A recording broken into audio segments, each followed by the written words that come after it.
ठीक है। 18 सेंचुरी में उर्दू प्रोज़ भी बहुत ज़्यादा डेवलप हुआ और इसी टाइम पे सारी जो संस्कृत की अच्छी बुक्स थी वो उर्दू में ट्रांसलेट होने लगी थी और नए नए उर्दू के भी नए कुछ टॉपिक्स लिखे गए थे, नए चैप्टर्स लिखे गए थे। मोहम्मद हुसैन आज़ाद दरबार अकबरी, ठीक है, जिसमें अकबर की दरबार को बहुत अच्छे से डिस्क्राइब किया हुआ है। दरबार Akbari is one of the best works of Urdu language. Okay, तो यहाँ पे मेडिवियल पीरियड का टॉपिक कंप्लीट हुआ। आप देख रहे हो कि स्टेप बाय स्टेप सभी लैंग्वेजेस और सभी लिटरेचर्स, सभी ऑथर्स के नाम हैं और उन्हीं ऑथर्स के बुक्स के नाम हैं। ठीक है, तो वो सब ज़्यादा आपको लर्न करना पड़ेगा, समझने का उसमें इतना ज़्यादा डिटेल में नहीं है कुछ, पर अब जो टॉपिक्स हैं वो बहुत अच्छे हैं और सारे ही इम्पोर्टेंट भी हैं। The ancient universities of India. आज हम देखते हैं कि हमारे इंडियंस जो हैं वो बहुत ज़्यादा लकी फील करते हैं खुद को कि कहीं पे हमें फॉरेन कंट्री में अगर एडमिशन मिल जाती है, तो किसी ऑक्सफोर्ड यूनिवर्सिटी में अगर एडमिशन मिल जाए या न्यूयॉर्क की किसी यूनिवर्सिटी में एडमिशन मिल जाए, ठीक है, तो वो क्योंकि वर्ल्ड क्लास लेवल है, इंटरनेशनल लेवल की यूनिवर्सिटीज़ हैं। लेकिन बहुत साल पहले इंडिया में भी इंटरनेशनल लेवल की यूनिवर्सिटीज़ हुआ करती थी और जैसे हम आज फील करते हैं वैसे ही वो लोग भी यहाँ पे आके लकी फील करते थे खुद को। तो उनमें से एक है Nalanda university. The ancient Nalanda university was situated at Bargaon village of Patna district in Bihar. The Nalanda gave more importance in Buddhist and Jain traditions. This ancient university also became pilgrimage of Jains as Mahavir Swami. ठीक है, महावीर स्वामी का ये एक पिलग्रिमेज था। अक्सर वो यहाँ पे आके अपनी ध्यान में बैठते थे।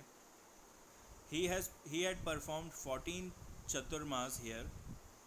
ठीक है, अपनी जो पूजाएं आरती थी वो 14 चतुर्मास वो उन्होंने यहीं पे की थी, नालंदा यूनिवर्सिटी में। In the 5th century Kumar Gupta had build a monastery here, ताकि साधु संत लोग यहाँ पे आके बैठ सकें, यहाँ पे आके आराम कर सकें। एक मोनेस्ट्री बनाई थी। Since then fame of Nalanda had increased, और तब से फिर उसका फेम जो है वो बढ़ता ही चला गया। There were thousand of priceless treasures of manuscripts. ठीक है, बहुत सारी बुक्स मैन्यूस्क्रिप्ट्स वहाँ पे लिखी हुई वहाँ पे रहती थी। This was a pious place of Indian culture, बहुत ही पवित्र प्लेस माना जाता है। Students from various parts of the world used to come here for study. The great traveler Huan Tseng also came here. Today only the ruins of great university, but amidst the ruins one can visualize the glorious culture of India. ठीक है, Hiuen Seng Chinese traveller जिन्होंने बहुत सारी universities में यहाँ पे आके research की थी और शायद हमारी ही रिसर्च से बहुत सारे चीज़ें जो है वो चाइना लेकर चले गए थे। लेकिन आज जो ये यूनिवर्सिटी नालंदा यूनिवर्सिटी जो वर्ल्ड फेमस हुआ करती थी, आज वो एक रूइंस बन चुकी है। ठीक है, एक खंडर बन चुकी है। लेकिन उस खंडर को भी जब आप देखते हो तो आप विजुलाइज कर सकते हो कि इतनी बड़ी यूनिवर्सिटी हमने बनाई थी और इतना अच्छा हमारा कल्चर रहा होगा उस टाइम पे। A student who passed out from Nalanda was considered the ideal student of India. During 5th to 11th century, education was based at Nalanda, and in India at the time he had best libraries of the world were available. ठीक है, 5th से 11th century तक education जो है वो एकदम peak पे थी, एकदम अच्छी बेस्ट मानी जाती थी नालंदा यूनिवर्सिटी की। बेस्ट लाइब्रेरीज थी वहाँ पे। Many students of India and abroad used to come for study and research in the library of Takshashila as well as in Nalanda University. Yuan Tseng took 657 books from here to China. ठीक है, यहाँ से वो लोग China के जो ह्यूएन सेंग थे वो 657 बुक्स यहाँ से चुरा के लेके गए थे। कुछ जब आग लगी थी उस टाइम पे उन्होंने ये बुक्स जो है वो इकट्ठा कर लिए थे और लेके चले गए। चुराई थी? हाँ, कुछ ऐसा था कि आग लग गई थी और पूरा एक उन जब वो उसी टाइम पे लाइब्रेरी में ही थे तो जितने बुक्स वो इकट्ठा कर पाए थे तो वो निकाल के वो यहाँ से चले गए थे। See, Huan Tseng visited India in the 7th century. There were 7 huge halls in the university. There were 300 rooms for delivering lectures. आज आप किसी एक यूनिवर्सिटी में जाओगे तो मुझे नहीं लगता कि 20 से 25 रूम से ज़्यादा कहीं पे होंगे। ठीक है, कोई भी कॉलेज हो, यूनिवर्सिटी हो, चलो मैक्सिमम 50 हम समझ सकते हैं, पर इसमें 300 रूम्स थे लेक्चर्स देने के लिए, 7 बड़े हॉल्स थे, उसके अलावा लाइब्रेरीज़ थी, मोनेस्ट्रीज़ थी जहाँ पे वो लड़के रह सकते, जैसे अभी हॉस्टल्स वगैरह होते हैं तो मोनेस्ट्रीज़ बनाई हुई थी जहाँ पे स्टूडेंट्स रह सकते थे। Many villages were donated for universities sustenance. बहुत सारे विलेज डोनेट किए हुए थे। विलेजेस डोनेट किए हुए थे मतलब कि जितना भी टैक्स उन विलेजेस में से आएगा वो पूरा का पूरा इस यूनिवर्सिटी को दे देते थे ताकि यूनिवर्सिटी का खर्चा चलता रहे। Food and clothing facilities were provided free of cost. यहाँ पे जो लड़के रहते थे, स्टूडेंट्स रहते थे, उनको खाना और कपड़े, चलो रहने का तो है ही, अवेलेबिलिटी फैसिलिटी है ही, उसके अलावा खाने के लिए और कपड़ों के लिए भी उन्हें फ्री में सब कुछ दिया जाता था। ये सब आता कहाँ से था? उन्हीं गांवों से जिन्होंने डोनेट किया था खुद को यूनिवर्सिटी चलाने के लिए। इट्स बुक रिपोजिटरी यानी library area was known as Dharmaganj. ठीक है, लाइब्रेरी का एक एरिया को नाम दिया हुआ था Dharmaganj. During 5th to 11th century, Nalanda was reputed as well an esteemed center of education. ये एक बहुत रेप्यूटेटेड और एक बहुत ही रिस्पेक्टफुल सेंटर था हमारे एजुकेशन का, इंडिया का। चलो फिर सेकंड आती है तक्षशिला। ये रावलपिंडी में थी जो अभी पाकिस्तान में है। It was the capital city of ancient Gandhara region. This university imparted education in 64 subjects. 64 कलाओं में ये अपनी चीज़ें, अपना एजुकेशन देते थे। यहाँ पे भी ज़्यादातर स्टूडेंट्स जो है वो आश्रम में ही रहते थे, जैसे कि हमारा पुराना कल्चर था गुरुकुल में रहकर वहीं पे सीखने का गुरु से। तो गुरु भी वहीं उसी आश्रम में ही रहते थे, शिष्य भी वहीं रहते थे। Jivaka the disciple of lord Buddha learn the lessons of Ayurveda here. ठीक है, लॉर्ड बुद्धा के बारे में आपने सुना होगा। उनके एक स्टूडेंट थे जीवक, उन्होंने अपनी आयुर्वेद का एजुकेशन तक्षशिला से ही लिया था। अब इसका नाम ऐसा बिलीव किया जाता है, इसका नाम जो है वो तक्ष नाम के राजा से पड़ा था, द सन ऑफ भरत। ठीक है, लॉर्ड राम को हम जानते हैं, राम, लक्ष्मण, भरत। ठीक है, उनके भाई थे। भरत के बेटे थे तक्ष, और उन्हीं के नाम से ये यूनिवर्सिटी का नाम रखा गया था Takshashila. It was a renowned education center of 7th century. Students were free to study the subjects of their interest. ऐसा नहीं था कि आपको जो कोर्स है वही करना पड़ेगा, उनको जिस चीज़ में इंटरेस्ट हो वो चीज़ वो सीख सकते हैं वहाँ पे। अब वहाँ पे भी लिमिटेशंस थी। In spite of the limit allotted of 20 students per teacher, they used to teach even more. ठीक है, हर एक टीचर को लिमिटेशंस थी कि आप ज़्यादा से ज़्यादा 20 स्टूडेंट्स लीजिए, उससे ज़्यादा मत लीजिए, लेकिन फिर भी टीचर्स जो है वो टाइम निकाल के ज़्यादा बच्चों को पढ़ाते थे। अलग अलग सिटीज़ से बच्चे यहाँ पे आते थे, Varanasi, Rajruka, Mithila, Ujjain. Princes of Varanasi and Prasannajit, the king of Kaushal, studied here. Also the great grammarian Panini and expert politician Kautilya got education from this university. Sanskrit के सबसे बेस्ट ग्रामरियन पन्निनी और इकोनॉमिक्स के सबसे बेस्ट बुक लिखने वाले कौटिल्य, जिन्होंने अर्थशास्त्र लिखी, उन्होंने भी अपनी एजुकेशन तक्षशिला से ही ली थी।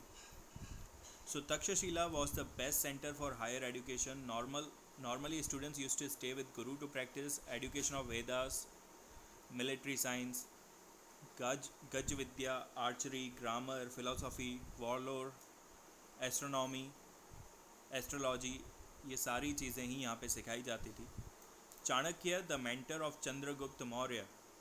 ठीक है, चंद्रगुप्त मौर्य के टाइम पे एक बहुत बड़े एडवाइज़र थे उनके, चाणक्य।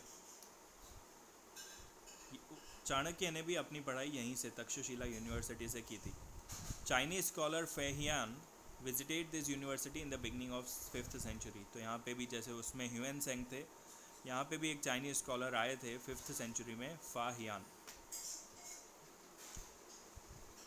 तो ये दो बहुत इम्पोर्टेंट टॉपिक्स थे जो आपके एग्ज़ाम में आ सकते हैं, Nalanda and Takshashila university.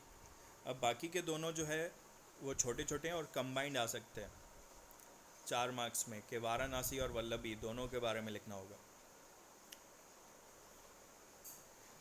So Takshashila university 7th century की थी। उसी टाइम पे वाराणसी भी एक बहुत फेमस प्लेस था पिलग्रिमेज का 7th सेंचुरी में।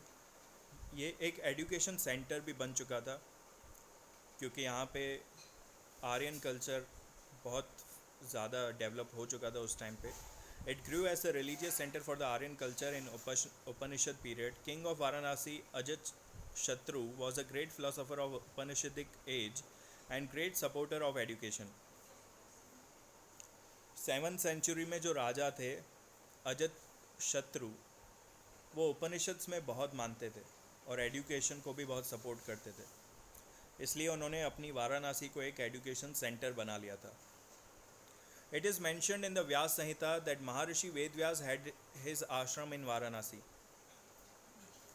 ठीक है, महर्षि वेदव्यास का भी आश्रम यहीं पे हुआ करता था, वाराणसी में। Lord Buddha chose Varanasi a suitable place for the propagation of his preachings। Buddha भगवान भी इतनी जगहों पर वो घूम के, अलग अलग तीर्थ जगहों पर वो घूम के आखिर उन्होंने वाराणसी को अपना एक सूटेबल प्लेस माना था अपनी प्रीचिंग्स के लिए, अपनी प्रार्थनाओं के लिए। पोटेंट फिलोसोफर आदि Shankaracharya had to move to Kashi to adopt the new principle of Vedantas। ठीक है, आदि शंकराचार्य उन्होंने भी वाराणसी शिफ्ट किया था, काशी में शिफ्ट किया था, ताकि वो भी अपनी ध्यान में ज़्यादा बेटर हो सकें। Vallabhacharya ji and the Chaitanya Mahaprabhu the pioneer of Pushti Marg attended prestige for their Vaishnav sects in Kashi. ठीक है, पहले फर्स्ट चैप्टर में बताया था मैंने, 2 सेक्ट थे, 2 रिलीजियंस थे, एक वैष्णव और एक शिव, विष्णु भगवान को मांगने वाले और शिव भगवान को मांगने वाले। लेकिन वल्लभाचार्य और चैतन्य महाप्रभु इन्होंने अपने वैष्णव सेक्ट को काशी में ही डेवलप किया। Majority of scholar families of Punjab had to migrate to Kashi while a few families migrated to Kashmir. जो ज्ञानी लोग थे पंजाब में वो भी काशी शिफ्ट हुए थे और कुछ लोग जो है वो कश्मीर शिफ्ट हुए थे। बहुत सारे और भी राजा महाराजा जो है वाराणसी में एजुकेशन लेने के लिए आया करते थे। Monastery at Sarnath became famous education center under the patronage of Emperor Ashoka। ठीक है, सारनाथ की जो मोनेस्ट्री है वो भी एक बहुत फेमस एजुकेशन सेंटर बन गया था एम्परर अशोका के टाइम पे। ये भी काशी के आसपास ही है। चलो फिर लास्ट टॉपिक है वल्लभी। ये भी 7th सेंचुरी में था और ये हमारे गुजरात में ही वल्लभी विद्यापीठ थी। There was a significant contribution of contemporary ruler of Vansh dynasty and its people to make Vallabhi a well-known, renowned and a huge center of education। Vallabhi was the center of Hinaya cult of Buddhist religion। ठीक है, Buddhist religion ने ये विद्यापीठ बनाई थी और उसको develop किया था। In the middle of 7th century, Buddhist scholars like Srimati and Gunmati, ये बहुत बेस्ट टीचर्स माने जाते थे उस टाइम के, श्रीमती एंड गुणमती, उन्होंने भी वल्लभी विद्यापीठ को गाइड किया था। They were the leading principles of Vallabhi. The students from the distant areas, यहाँ पे भी बहुत दूर दूर से लोग पढ़ने आते थे, गंगा यमुना यहाँ पे आया करते थे पढ़ने के लिए। चाइनीज़ ट्रैवलर्स भी यहाँ पे आया करते थे। Chinese traveler It Singh noted that Vallabhi completed with the famous education center Nalanda, which was located at eastern part of India। Vallabhi was a capital and an international port। ठीक है, ये एक कैपिटल भी था हमारे गुजरात का and international port भी था, क्योंकि यहाँ से बहुत सारे माल सामान जो है वो शिप्स में यहीं से जाया करते थे। The ruler of Vallabhi belonged to Maitrik dynasty and he patronized education and university as well.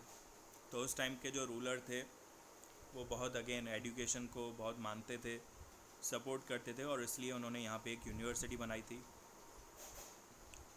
पर वो खुद एक बुद्धिस्ट नहीं थे. बुद्धिस्ट लिटरेचर को इन्होंने डेवलप किया था अपनी यूनिवर्सिटी में, बुद्धिस्ट कल्चर लाया था, लेकिन वो खुद एक बुद्धिस्ट नहीं थे. लेकिन फिर भी वो इंस्टीट्यूशन को हेल्प कर रहे थे डेवलप करने में. इन 775 AD यानी 8th सेंचुरी में अरेबियंस अटैक्ड, मैत्रकस वर डिफीटेड. ठीक है, मैत्रका जो इस बुद्धिस्ट कल्चर को आगे बढ़ा रहे थे, लेकिन अरब लोगों ने इन पे अटैक किया, ये लोग हार गए और फिर यूनिवर्सिटी बंद की गई. The name of the famous scholars were written on the gate. Scholars by showing their education were getting higher rights in Rajya Sabha. ठीक है, तो यहाँ के जो भी स्कॉलर्स थे, स्टूडेंट्स थे या तो अच्छे टीचर्स थे, उनका नाम जो है वो गेट पे लिखा जाता था ताकि उनको एक रिकग्नाइजेशन मिल सके. Knowledge, worship and particular system of education made the university famous not only in India but also in the world of that time. Students from India and abroad used to come for education in this university. यहाँ की teachers का जो knowledge था, worship जिस लगन से वो लोग पढ़ाते थे, एंड एक पर्टिकुलर सिस्टम था एजुकेशन का जिसकी वजह से सिर्फ इंडिया में ही नहीं बल्कि all over the world Vallabhi Vidyapeeth जो है वो फेमस हो गई थी. It was an international university in the real sense. Almost all the branches of knowledge were taught here. यहाँ पे भी सारी तरीके की कलाएं सिखाई जाती थी. और यूनिवर्सिटी को मेंटेन कैसे किया जाता था? Again by the charity of Kings and landlords. ठीक है, जैसे वहाँ पे इतने सारे गांव मिलकर नालंदा यूनिवर्सिटी चलाते थे, तो वल्लभी विद्यापीठ भी राजाओं और लैंडलॉर्ड्स की चैरिटी से ही चलती थी. और ये शो करता है कि लोग जो है वो कितने लॉयल थे यूनिवर्सिटी के लिए. ठीक है, अपना पैसा, कमाया हुआ पैसा जो है वो यूनिवर्सिटी में डोनेट कर देते थे ताकि ये यूनिवर्सिटी चलती रहे और पढ़ाई जो है, एजुकेशन जो है वो अच्छे से होती रहे. It was world renowned university of Indian education for the knowledge of arts and science. और ये बहुत फेमस था अपने आर्ट्स एंड साइंस स्ट्रीम्स के लिए.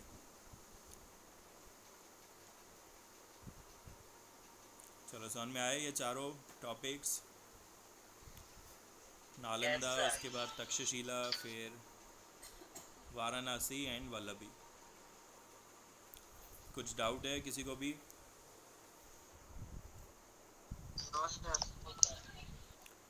ठीक है, तो चलो. सर रिकॉर्डिंग ऑन थी आपकी?